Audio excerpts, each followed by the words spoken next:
partida, né, que o Flamengo jogou com menos de 72 horas de diferença entre uma e outra, com muitos desfalques, lutando até o fim, a torcida também, inclusive, apoiando até o fim. Queria que vocês comentassem um pouquinho sobre isso, o que a torcida pode esperar realmente do Flamengo. É esse Flamengo que luta incansavelmente até o final do jogo?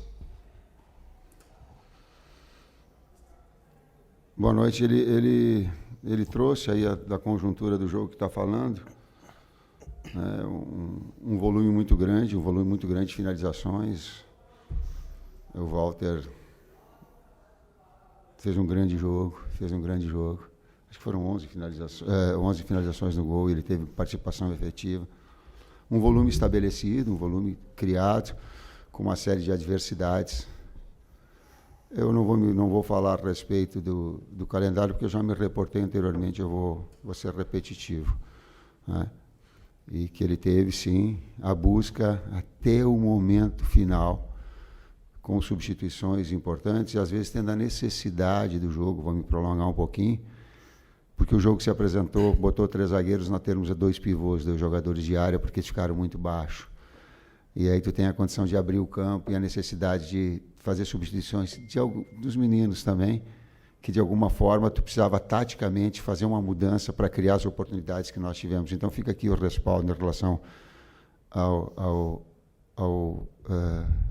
Lohan e ao Verto. E aí a gente precisa do Matheus Gonçalves aberto e mais um pivô enfiado para criar e ter essas oportunidades, ou de finalização de média ou de bola de fundo de cruzamento. Oi, Tite. Oi, Matheus. Boa noite. Sérgio Lobo. No início do jogo, o Flamengo estava muito bem. E aí veio o gol, que foi um gol inesperado, um gol que teve um desvio, né, e engana ali. Foi um chute até fraco, eu pude acompanhar depois, foi um chute fraco, mas o desvio praticamente matou a reação do Rossi. E aí, o que dava para ver lá de cima é que vocês tentavam furar um time que jogou praticamente com todos os seus 11 jogadores da intermediária para trás. Inclusive, o Davi e o Fabrício, em muitos momentos do jogo, estavam alguns metros acima da linha média. Qual foi a maior dificuldade que você teve hoje, que o time teve hoje, na verdade? E até estendendo um pouquinho em relação à sua primeira resposta, quando você tem um problema do Bruno, você chamou os 2 meninos para conversar e opta pelo Lohan, mas tinha chamado o Verton também. Alguma coisa que você pensou que não deu certo, ou foi exatamente isso que você falou do Cuiabá ter ficado muito entrincheirado, e aí o Flamengo tentou fazer outras situações para buscar ali o resultado de vitória? A pergunta é abrangente, eu vou pegar essa última daquilo que eu pensei e aí externar as ideias. Primeiro, trabalhar em cima da projeção. Eu tinha dúvida de um jogador mais aberto ou de um jogador de armação e articulação para dar volume. Assim como a entrada do Mateuzinho deu, porque aí ficou um jogo de ataque e contra-ataque, ataque e contra-ataque, até a hora de nós mudarmos. Como eu tenho o Lohan junto com o Gerson, pelo lado, que são 2 articuladores, eles se procuram, a ideia foi tê-los para essa ideia.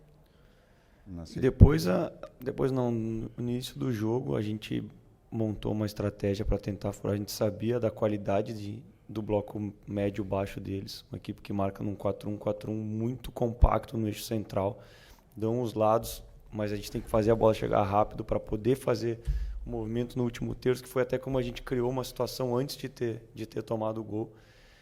E aí fica difícil, não falar um pouco da questão do calendário, né? Porque a gente faz a análise do adversário, a gente vem de um adversário que a gente consegue estruturar de uma maneira que a gente quer jogar, contra o Cruzeiro da mesma forma, e não tem como treinar para esse jogo.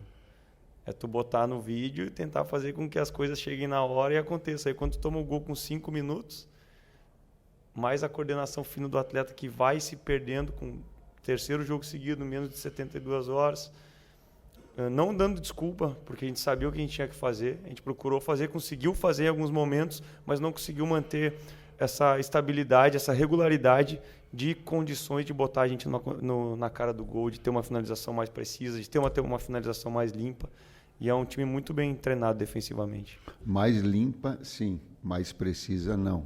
A precisão, nós tivemos ela bastante alta, 19 para 11. Isso é um índice muito forte. E tem que reconhecer do outro lado. O Walter estava num dia iluminado também. Né? Dava a finalização, eu olhava e digo, pô, Walter. Tite, Matheus, boa noite. Dentro desse cenário, principalmente do segundo tempo, por que talvez não ter tirado um dos zagueiros, já que os dois estavam subindo, às vezes, ao mesmo tempo, para o ataque, para tentar aumentar o número de jogadores lá na frente?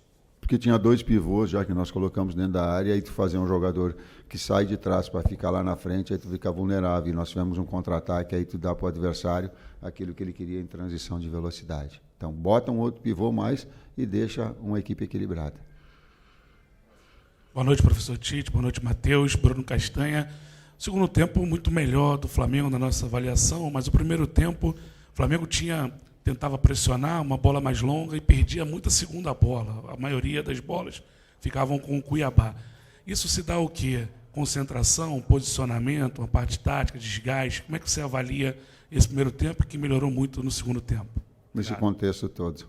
Nesse contexto, colocou alguns itens que eles são importantes. E eu acrescento a ele, quando tu busca em casa e tu toma o gol com 5 minutos, o emocional dela também ela sente.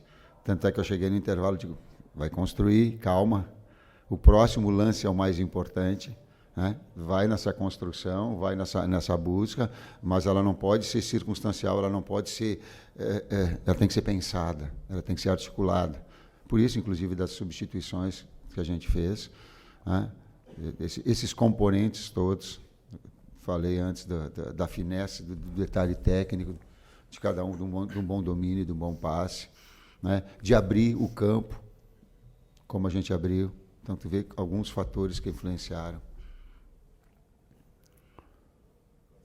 Boa noite, Tite. Boa noite, Matheus, Vinícius, canal Vini Rubro Negro. Uma grande novidade no jogo de hoje foi a entrada do Matheus Gonçalves, né? Um jogador que até boa parte da torcida já vinha pedindo em outros jogos para ele ter mais oportunidades. Na pré-temporada, ele foi muito testado jogando mais centralizado. Né? Hoje vocês optaram por colocar ele mais pelos lados, você já até falou sobre isso aqui. Eu queria saber como você e a comissão técnica veem essa entrada no Matheus Gonçalves e se ele pode entrar outras vezes em outros jogos, porque eu acho que hoje, na minha opinião, ele entrou muito bem. Todos os atletas podem. Às vezes a gente coloca assim, ó, a gente nomina um, claro, e aí tem o outro. O Verton entrou bem no último jogo contra o Cruzeiro. Então, sabe, as opções, às vezes tu quer um jogador de flanco, às vezes tu quer um jogador de articulação, e eu coloquei hoje para abrir o campo. Tu tinha Luiz, que era de um lado, abriu o Matheus do outro, fazia jogada de combinação com 2 pivôs, Gerson saindo de trás, combinando, saindo da sessão, o Eric também, né? Um jogador da articulação que faz assistência, faz inversão. Né? Então, dentro das lógicas e das características, a gente procura aproveitar. Boa noite, Tite. Boa noite, Matheus. Cidão Marinho da Litoral News. A gente viu um Flamengo hoje que, mais uma vez, como sempre, se dedicou demais. Mas no fim do jogo, vários jogadores caíram no gramado bem cansados. Vocês falaram bastante sobre o calendário. Queria saber qual o tamanho da falta que os jogadores convocados que eles estão com o Uruguai fizeram no jogo de hoje, para que vocês pudessem dar um pouco mais de rodagem para essa equipe, em busca de menos cansaço dentro do campo. E de que forma, com a volta ou não dos uruguaios, como você vai trabalhar, porque vai ter um dia a mais, né, nessa preparação para o jogo contra o Fortaleza, como isso beneficia a equipe do Flamengo para o jogo contra o Fortaleza? Obrigado. Primeiro a gente vai descansar, né? Porque é puxado, cara. A gente tem que valorizar tudo que a gente fez até agora. Chegar na condição que a gente está com uma série de jogadores fora, jogando uma competição paralela. Aí a competição nacional, a gente é prejudicado em... Agora foram 7 jogos. 8 até agora. É complicado. Então a gente tem que parabenizar primeiro o nosso grupo inteiro. O que a gente tem feito aqui foi muito forte, foi muito bom. E eu tenho certeza que a gente vai continuar colhendo esses frutos a temporada inteira. E aí esperar eles chegar quando eles chegarem e trabalhar para o próximo jogo. Amanhã descansar e depois trabalhar para quinta-feira. E vou falar um pouco pessoal. Até para a gente ficar pensando, quantificando, projetando a equipe. Cara, eu fui dormir ontem. O primeiro dia, depois do jogo, eu não dormia, não dava.